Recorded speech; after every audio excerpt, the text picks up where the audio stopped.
அது நடக்காமல் போனதற்கு இப்படி நடக்க வேண்டும் என்று ஒரு காரணம் இருக்கிறது, அவ்வளவுதானே.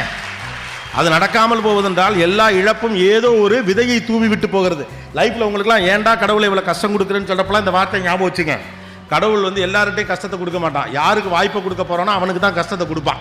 நான் கொடுக்குற நல்ல வாய்ப்பை ஹேண்டில் பண்ற கெப்பாசிட்டி அவனுக்கு இருக்கா இல்லையா நம்ம பார்க்கணுமா இல்லையா? சும்மா போற வரவன்ட்டெல்லாம் தூக்கியா கொடுக்க முடியும்? ஒரு பொறுப்பை நான் ஒருத்தண்ட கொடுக்குறேன்னா அதை செய்யறதுக்கான கெப்பாசிட்டி இருக்கான்னு பார்ப்பார்.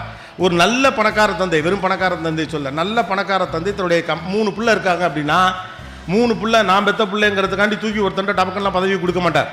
அந்த 3 பிள்ளைகளிலும் எவன் இந்த சாம்ராஜ்யத்தை சரியாக நிர்வகிப்பான், எவன் இந்த நிர்வாகத்தின் மூலமாக கிடைக்கக்கூடிய பணத்தை மற்றவர்களுக்கும் பகிர்ந்து கொள்ள தயாராக இருப்பான், தான் மட்டும் உண்டு வாழாமல் மற்றவர்களையும் சேர்த்து அழைத்து செல்ல வேண்டும் என்ற நல்ல மதியோடு இருக்கக்கூடிய பிள்ளை யாருன்னு பார்த்து, அவன் கடைசி பிள்ளையா இருந்தாலும் பரவாதான், மூத்தவங்க 2 பேர் பெரிய சண்டைக்கே வந்தாலும் பல்ல கடிச்சுக்கிட்டு நின்று கடைசி பையன் கையில தான் கொடுப்பார். ஏன்னா இவன் கையில கொடுத்தா தான் உருப்புடுன்னு அவருக்கு தெரியும். அப்ப வாய்ப்பை கொடுக்கிறவன்